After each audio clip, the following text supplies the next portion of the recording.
నమస్కారం ETV news కు స్వాగతం ముఖ్యాంశాలు ఇసుక విధానంపై ఏపీ సర్కార్ సాహసోపేత నిర్ణయం సొంత నిర్మాణాలకు ఉచితంగా తీసుకెళ్లే వెసులుబాటు సరిహద్దులు దాటిస్తే నిత్యావసరాల చట్టం కింద జరిమానా తెలుగు రాష్ట్రాల్లో ఆందోళనకర స్థాయిలో సిజేరియన్లు సగం కాన్పులు కోతలేనని ఆర్థిక సర్వేలో వెల్లడి తల్లి బిడ్డల ఆరోగ్యంతో చెలగాటమేనని హెచ్చరిక అన్నదాతల దరిచేరని ప్రభుత్వ సంస్థల ప్రోత్సాహకాలు మద్దతు ధర పంట బీమాపై కొద్ది మందికి అవగాహన జాతీయ నమూనా సర్వేలో కీలక అంశాలు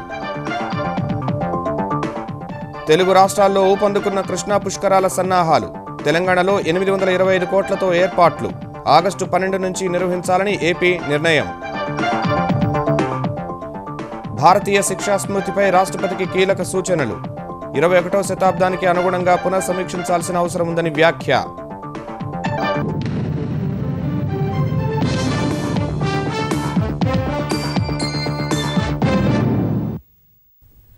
ఇసుక విధానంపై ఆంధ్రప్రదేశ్ ముఖ్యమంత్రి చంద్రబాబు నాయుడు సాహసోపేతమైన నిర్ణయం తీసుకున్నారు. ఇసుక తవ్వకాలపై ఇన్నాళ్లు క్యూబిక్ మీటర్కు కొంత మొత్తాన్ని వసూలు చేసే పద్ధతికి స్వస్తి పలికిన చంద్రబాబు ఇకపై ఉచితంగా ఇవ్వాలని నిర్ణయించారు. సొంత అవసరాలకు ఎంతైనా తవ్వుకోవచ్చన్న సీఎం అక్రమంగా తరలించి వ్యాపారం చేసుకునేందుకు అవకాశం లేకుండా ఇసుకను నిత్యావసరాల చట్టం కిందకు తీసుకురావాలని సూచించారు. ఇందుకు అనుగుణంగా మార్గదర్శకాలు రూపొందించాలని ఆదేశించారు. ఆగస్టు 12న కృష్ణా పుష్కరాలు ప్రారంభించాలని ఆంధ్రప్రదేశ్ ప్రభుత్వం నిర్ణయించింది. ఈ అంశంపై 12 శాఖలతో సమీక్ష నిర్వహించిన ముఖ్యమంత్రి చంద్రబాబు నాయుడు సమయం తక్కువగా ఉన్నందున తక్షణమే పనులు చేపట్టాలని ఆదేశించారు. గోదావరి పుష్కర ఘాట్ల తరహాలోనే శాశ్వత ప్రాతిపదికన కృష్ణా పుష్కర ఘాట్లు నిర్మించాలన్న చంద్రబాబు భక్తులు అధికంగా వచ్చే విజయవాడను సుందరంగా తీర్చిదిద్దాలని సూచించారు. పుష్కరాలు నిర్వహించే 12 రోజులు కృష్ణా పరివాహక ప్రాంతంలోని దేవాలయాలతో పాటు చర్చిలు, మసీదులు వంటి ప్రార్థనా మందిరాల్లోనూ పండుగ శోభ కనిపించాలని ఆదేశించారు. రహదారుల సుందరీకరణకు అవసరమైతే కన్సల్టెంట్ల సహకారం తీసుకోవాలన్న బాబు వచ్చే 3 నెలల్లో తాగునీరు, డ్రైనేజీ సమస్యలు పరిష్కరించాలని సూచించారు. హైవేస్ నుంచి కానీ స్టేట్ హైవేస్ నుంచి కానీ ఘాట్స్ అన్నింటినీ కూడా కలిపే రోడ్లని వెంటనే స్పీడ్గా టేకప్ చేయటం, ఎంతమంది రావచ్చు అనేది 3.5 crores ఎస్టిమేట్ చేయడం జరిగింది. విజయవాడకు వచ్చే భక్తులు ఎక్కువ ఉంటారనే గతంలో రాజమండ్రిలో జరిగిన అపశృతి లాంటిది జరగకుండా ముందు నుంచి కూడా ఏ రకమైన చర్యలు తీసుకోవాలన్న దాని మీద మార్చి 15వ తారీఖున మరలా రివ్యూ మీటింగ్ కండక్ట్ చేయాలని, ఈ లోపల టెండర్లను పిలవటం అన్ని పూర్తి కావాలని ఆదేశించడం కూడా జరిగింది. తెలంగాణలో కృష్ణా పుష్కరాల కోసం 825 కోట్ల 16 లక్షలు ఖర్చు చేయనున్నట్లు దేవాదాయ శాఖ మంత్రి ఇంద్రకరణ్ రెడ్డి చెప్పారు. నల్గొండ, మహబూబ్ నగర్ జిల్లాల్లో మొత్తం 86 ఘాట్లు ఏర్పాటు చేస్తున్నామన్న ఆయన ఘాట్లకు వెళ్లే రహదారులను పూర్తి స్థాయిలో అభివృద్ధి చేస్తామని వెల్లడించారు.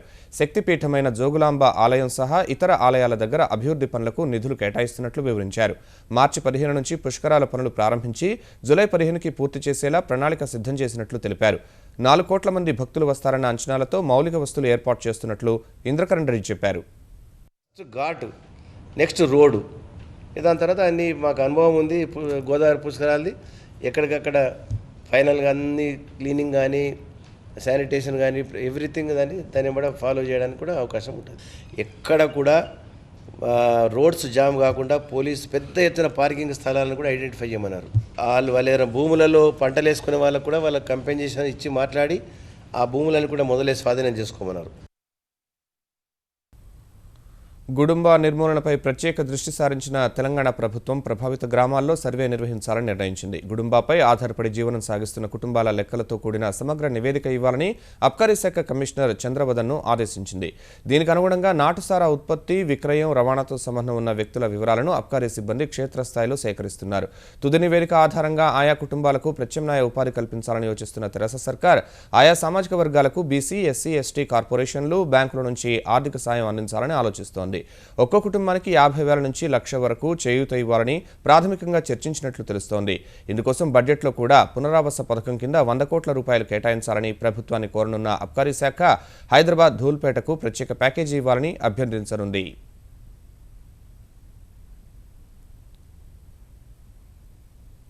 రాష్ట్ర విభజన తర్వాత పర్యాటక అభివృద్ధికి పెద్దపీట వేస్తున్న ఆంధ్రప్రదేశ్ ప్రభుత్వం జాతీయ, అంతర్జాతీయ స్థాయిలో ప్రచారం నిర్వహించాలని నిర్ణయించింది. పర్యాటక శాఖకు కొత్త లోగో రూపకల్పన చేయడం సహా అందుకు అవసరమైన కార్యాచరణ రూపొందించేందుకు ప్రభుత్వ మీడియా సలహాదారు పరకాల ప్రభాకర్ నేతృత్వంలో ఉన్నత స్థాయి కమిటీని ఏర్పాటు చేసింది. పర్యాటకంగా రాష్ట్రానికి ఉన్న ప్రత్యేకతలను దేశంలోని మిగతా రాష్ట్రాలు, ఇతర దేశాల్లో ప్రచారం చేసేందుకు అవసరమైన చర్యలపై కమిటీ అధ్యయనం చేయనుంది.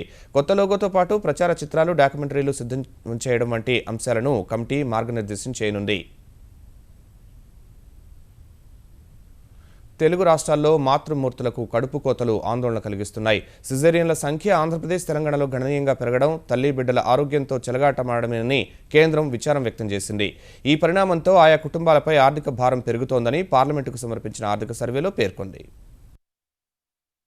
తెలుగు రాష్ట్రాల్లో కాసుల కక్కుర్తితో అడ్డదిడ్డంగా కడుపుల కోతలు పెడుతున్న ఆసుపత్రుల వ్యవహారంపై కేంద్రం ఆందోళన వ్యక్తం చేసింది. కేంద్ర వార్షిక బడ్జెట్కు ముందు విడుదల చేసే సామాజిక ఆర్థిక సర్వేలో ఉభయ రాష్ట్రాల్లోని అనేక అంశాల స్థితిగతులను ప్రస్తావించింది. అత్యవసర పరిస్థితుల్లో మాత్రమే ఉపయోగించాల్సిన సిజేరియన్ అస్త్రం విచ్చలవిడిగా ప్రతి కాన్పుకు వినియోగించడం వల్ల తల్లి బిడ్డల ఆరోగ్యానికి ముప్పు వాటిల్లేలా చేస్తున్నారని స్పష్టం చేసింది. సిజేరియన్లు 15% కంటే తక్కువకే పరిమితం చేయాలన్న ప్రపంచ ఆరోగ్య సంస్థ నిర్దేశానికి మించి ఆంధ్రప్రదేశ్, తెలంగాణతో పాటు తమిళనాడు, పశ్చిమ బంగా, త్రిపురలో 50% కాన్పులు కోతలేనని వివరించింది. ఆంధ్రప్రదేశ్లోని 15 నుంచి 49 ఏళ్ల మహిళల్లో రక్తహీనత 50% కంటే ఎక్కువగా ఉందన్న ఆర్థిక సర్వే చిన్నారులకు టీకాలు వేయడంలో తెలంగాణ ముందు వరుసలో, ఆ తర్వాతి స్థానంలో ఆంధ్రప్రదేశ్ ఉందని తెలిపింది. 2 రాష్ట్రాల్లో ఆహార, సాధారణ ద్రవ్యోల్బణం గత ఏడాది కంటే పెరిగినట్లు పేర్కొంది. సూక్ష్మ సేద్యంలో గుజరాత్, కర్ణాటక తర్వాత 3వ స్థానంలో నిలిచిన ఆంధ్రప్రదేశ్ 35 నుంచి 40% నీరు ఆదా చేయగలిగిందని లెక్కగట్టింది. విదేశీ ప్రత్యక్ష పెట్టుబడుల ఆకర్షణలో దిల్లీ, మహారాష్ట్ర, కర్ణాటక, తమిళనాడు, గుజరాత్ తర్వాత ఏపీ 6వ స్థానంలో ఉంది. ఉమ్మడి రాష్ట్రంలో దేశీయ పర్యాటకుల వృద్ధిలో ఏపీ తొలి 5 స్థానాల్లో నిలిచింది.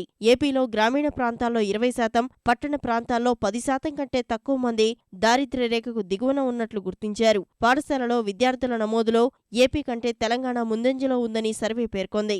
ఉమ్మడి రాష్ట్రంలో తాగునీటి లభ్యత 43.2% మందికి ఉందని వివరించింది. 49.6% మందికే ఇంటి ఆవరణలో మరుగుదొడ్డి ఉన్నట్లు పేర్కొంది.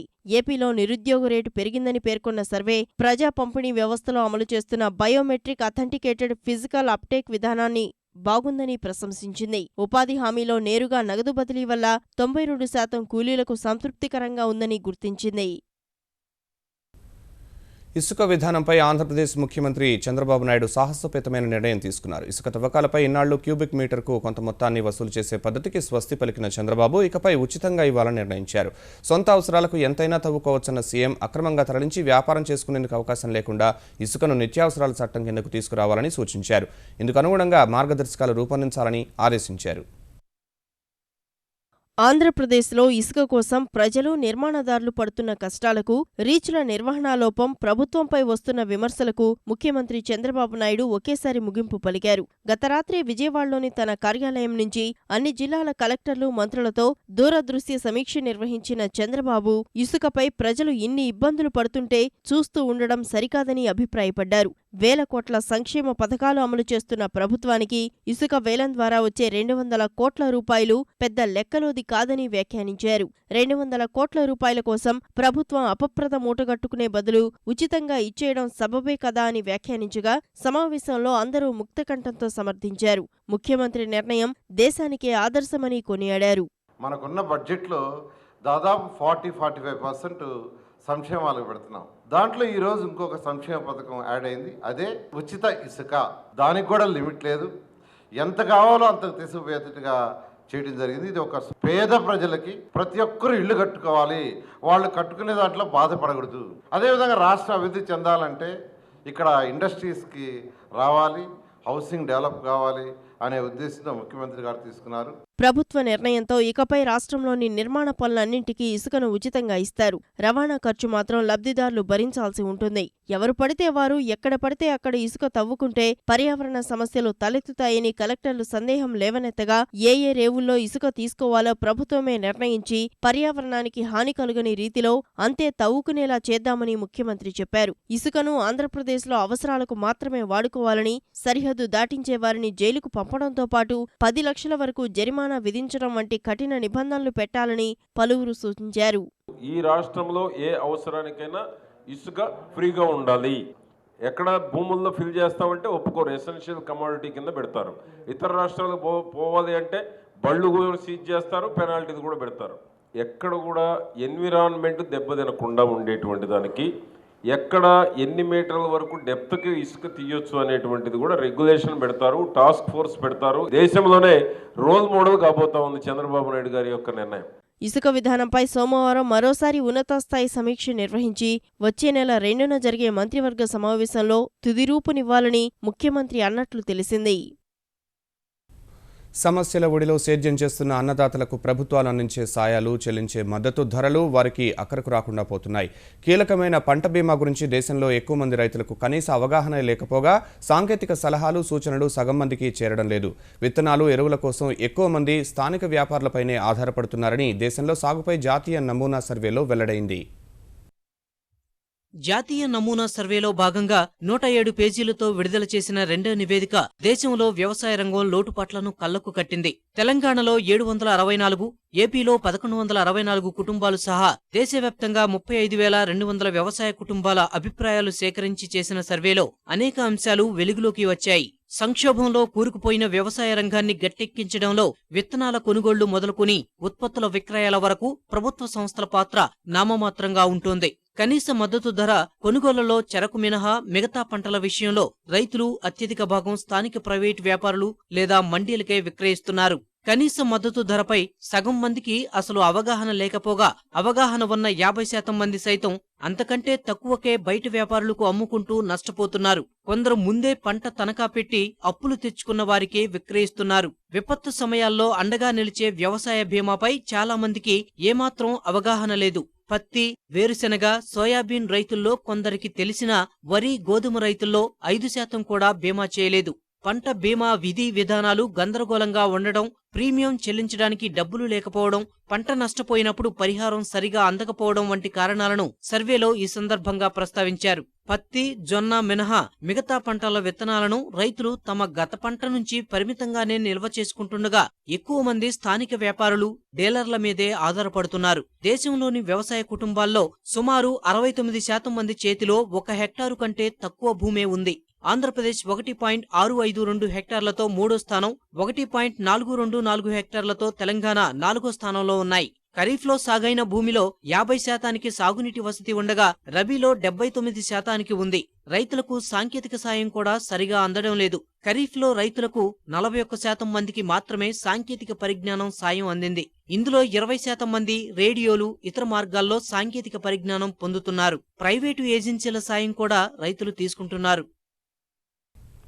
సత్వర సమస్యల పరిష్కారమే ఎజెండాగా హైదరాబాద్ మహానగర పాలక సంస్థ నూతన పాలక మండలి తొలి సమావేశం మార్చి 5న నిర్వహించనున్నారు. ప్రధానంగా మంచినీటి ఎద్దడితో పాటు చాలా కాలంగా పాలక మండలి లేకపోవడంతో నిలిచిపోయిన సత్వర పనుల కోసం పలు విధాన నిర్ణయాలు తీసుకునే అవకాశం ఉంది. ఇదే సమయంలో నగరంలో మరింత నాణ్యమైన సేవలు అందించేందుకు ఉత్తమ విధానాల అధ్యయనం కోసం నేడు బల్దియా బృందం బెంగళూరు వెళ్లనుంది. స్వచ్ఛ భారత్ ర్యాంకింగ్లో అగ్రస్థానం సాధించిన మైసూర్లో చెత్త సేకరణ విధానాన్ని మేయర్ రామ్మోహన్ నేతృత్వంలోని బృందం పరిశీలించనుంది. బెంగళూరులో టెండర్ షూర్ అనే సంస్థ ఒక పైలట్ ప్రాజెక్ట్గా 20 కిలోమీటర్లు తీసుకొని ఒక కామన్ డక్ అని ఎలక్ట్రిసిటీ కేబుల్స్ కానీ, ఇలా వాటర్కి సంబంధించిన పైప్ లైన్ కానీ, నెట్వర్క్ కేబుల్స్ కానీ, ఇవన్నీ ఎవరికి వాళ్ళు ఇండివిజువల్గా తవ్వుకుంటూ రోడ్లు వేసిన వాటిని మళ్ళీ తవ్వుకుంటూ మళ్ళీ చేసుకుంటూ ఇట్లా డిస్టర్బెన్స్ పోతున్న తరుణంలో బెంగళూరు, మరి మైసూరు, ఈ నగరాలు ఈ రంగాల్లో ఎట్లా ముందరికి పోయినాయి, ఇక్కడ హైదరాబాద్లో మరి ఎక్కడ దాన్ని మనం ఉపయోగించవచ్చు అనే ఉద్దేశంతో బెంగళూరు మిగతా మైసూరు కూడా పోతానికి ప్రయత్నం చేస్తున్నాం. 2 పడక గదుల ఇళ్ల నిర్మాణానికి మార్చి నుంచి టెండర్లు పిలువనున్నట్లు తెలంగాణ గృహ నిర్మాణ శాఖ మంత్రి ఇంద్రకరణ్ రెడ్డి తెలిపారు. జిల్లాలో నిర్మాణానికి ప్రభుత్వం ఇస్తామన్న ధరకు గుత్తేదారులు ముందుకు రావడం లేదన్న ఆయన ఆ మొత్తాన్ని పెంచేందుకు యోచిస్తున్నట్లు తెలిపారు. ప్రభుత్వమే గుత్తేదారులకు ఇసుక, ఉక్కు, సిమెంటు సరఫరా చేసే విషయాన్ని పరిశీలిస్తున్నామని వెల్లడించారు. హైదరాబాద్లో ఇళ్ల నిర్మాణానికి అవసరమైన స్థల సేకరణ జరుపుతున్నామన్న ఇంద్రకరణ్ భవనాలను 2 అంతస్తులుగా కట్టి కింది అంతస్తును వ్యాపార సముదాయాలుగా మార్చాలనుకుంటున్నట్లు తెలిపారు. జిహెచ్ఎంసీలో 1,00,000 ఇండ్లు కట్టడానికి మొన్ననే ముఖ్యమంత్రి గారు రివ్యూ కూడా అయిపోయింది. కలెక్టర్స్కి ఆదేశాలు ఇచ్చారు. ఎక్కడికక్కడ స్థల సేకరణ జరుగుతూ ఉంది. బహుశా వచ్చే మార్చి వరకు టెండర్స్ కూడా ప్రాసెస్ కూడా మొదలవుతుంది. G+1 కట్టేటంటే దాంట్లో గ్రౌండ్ ఫ్లోర్ అనేది ఒక కమర్షియల్ తీసుకొని ఆ కమర్షియల్ వచ్చినటువంటి ఇన్కమ్తో లిఫ్ట్కు మెయింటెనెన్స్, ఎలక్ట్రికల్ బిల్లు, కామన్ లైట్లు కానీ, వాటర్ బిల్లు కానీ ఇవన్నీ దాంట్లోంచి కట్టాలని. అమరావతి నిర్మాణం సహా ఆంధ్రప్రదేశ్లో జరుగుతున్న పారిశ్రామిక ప్రగతిని అవకాశంగా మలుచుకునేందుకు విశాఖ ఉక్కు కర్మాగారం ప్రణాళికాబద్ధంగా ముందుకు సాగుతోంది. ఇందుకోసం విజయవాడలో ఒక శాఖను ప్రారంభించిన విశాఖ ఉక్కు కర్మాగారం సీఎండీ మధుసూదన్ ఉక్కు నిల్వ కేంద్రాన్ని ఏర్పాటు చేసి దక్షిణాది రాష్ట్రాలకు నోడల్ కేంద్రంగా ఏర్పాటు చేయాలని భావిస్తున్నట్లు తెలిపారు. దేశవ్యాప్తంగా వివిధ కర్మాగారాల్లో విశాఖ ఉక్కు సంస్థ భాగస్వామిగా ఉంటుందన్న ఆయన అమరావతి నిర్మాణంలోనూ ముఖ్య భూమిక పోషించనున్నట్లు వివరించారు. రాష్ట్ర ప్రభుత్వం కేటాయించిన కుక్కునూరు గనిలో దాదాపు 20 నుంచి 30 మిలియన్ టన్నుల ఖనిజం దొరికే అవకాశం ఉందని చెప్పారు.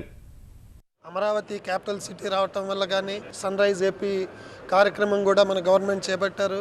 చాలా కొత్త ఇన్వెస్ట్మెంట్స్ మనకి విశాఖపట్నం నుంచి మనకి నెల్లూరు అంత ఏరియాలో కూడా వస్తాయి. స్టీల్ కన్జంప్షన్ పెరుగుదల పూర్తిగా మన విశాఖపట్నం స్టీల్ ప్లాంట్ అది తీసుకోవాలనే ఉద్దేశంతో ఇక్కడ ఈ బ్రాంచ్ స్టార్ట్ చేయడం జరిగింది. ఒక స్టాక్ యార్డ్ కూడా మనం తీసుకుని ఆ స్టాక్ యార్డ్ నుంచి కస్టమర్స్కి అవసరమైన విధంగా స్టీల్ సప్లై చేసే ప్రణాళిక చేశాం. దేశద్రోహ నేర చట్టం గురించి దేశవ్యాప్తంగా చర్చ జరుగుతున్న తరుణంలో కేరళలో జరుగుతున్న భారతీయ శిక్షా స్మృతి 155వ వార్షికోత్సవాల ప్రారంభోత్సవంలో రాష్ట్రపతి ప్రణబ్ ముఖర్జీ ఆసక్తికర వ్యాఖ్యలు చేశారు. 155 ఏళ్ల క్రితం తయారైన భారతీయ శిక్షా స్మృతిని 21వ శతాబ్దపు అవసరాలకు అనుగుణంగా పునఃసమీక్ష చేయాల్సిన ఆవశ్యకత ఎంతైనా ఉందన్నారు. ప్రజాస్వామ్య భారతానికి తగినట్లుగా పురాతన పోలీసు వ్యవస్థలో కూడా మార్పులు అనివార్యమని అభిప్రాయపడ్డారు. వలస పాలకులు వాళ్లకు అనుగుణంగా ఎప్పుడో 1.5 శతాబ్దం క్రితం తయారు చేసిన శిక్షా స్మృతిలో ఇప్పటి వరకు కొద్ది మార్పులు మాత్రమే చేశామన్న ఆయన వెలుగులోకి వస్తున్న కొత్త రకం నేరాలకు సరైన నిర్వచనాలిచ్చి ఐపీసీలో చేర్చాలని అభిప్రాయపడ్డారు. పోలీసు వ్యవస్థకు అందే గౌరవం వారి చర్యలపై ఆధారపడి ఉంటుందన్న ప్రణబ్ చట్టాలను సక్రమంగా వినియోగించాలని హితవు పలికారు. ప్రజా సమస్యలపై పోలీసులు త్వరితగతిన స్పందించాలని ప్రణబ్ సూచించారు. జేఎన్యూ వ్యవహారంలో దర్యాప్తు ముమ్మరం చేసిన ఢిల్లీ పోలీసులు ఈ నెల 9న వివాదాస్పద కార్యక్రమం నిర్వహించి దేశద్రోహం కేసు కింద అరెస్టు చేసిన 3 విద్యార్థుల్ని ప్రశ్నిస్తున్నారు. కన్నయ్య కుమార్, ఉమర్ ఖలీద్, అనిర్బన్ భట్టాచార్యను ఆర్కేపురం ఠాణాలో దాదాపు 5 గంటలు ప్రశ్నించిన ఢిల్లీ పోలీసులు వివాదాస్పద కార్యక్రమాన్ని ఎవరు నిర్వహించారనే అంశాన్ని ఆరా తీశారు. ఆ కార్యక్రమానికి హాజరైన బయటి వ్యక్తులు ఎవరనే అంశంపై ప్రశ్నించారు. వివాదాస్పద కార్యక్రమం జరుగుతున్న సమయంలో 2 వర్గాలు ఘర్షణ పడొచ్చన్న సమాచారంపైనే తాను అక్కడికి వెళ్లానని, జాతి విద్రోహ ఘటనతో తనకు ఎలాంటి సంబంధం లేదని కన్నయ్య చెప్పినట్లు తెలిసింది.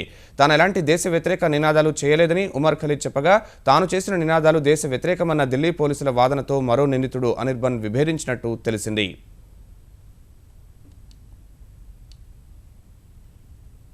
ఈటీవీ న్యూస్ సమాప్తం. నమస్కారం.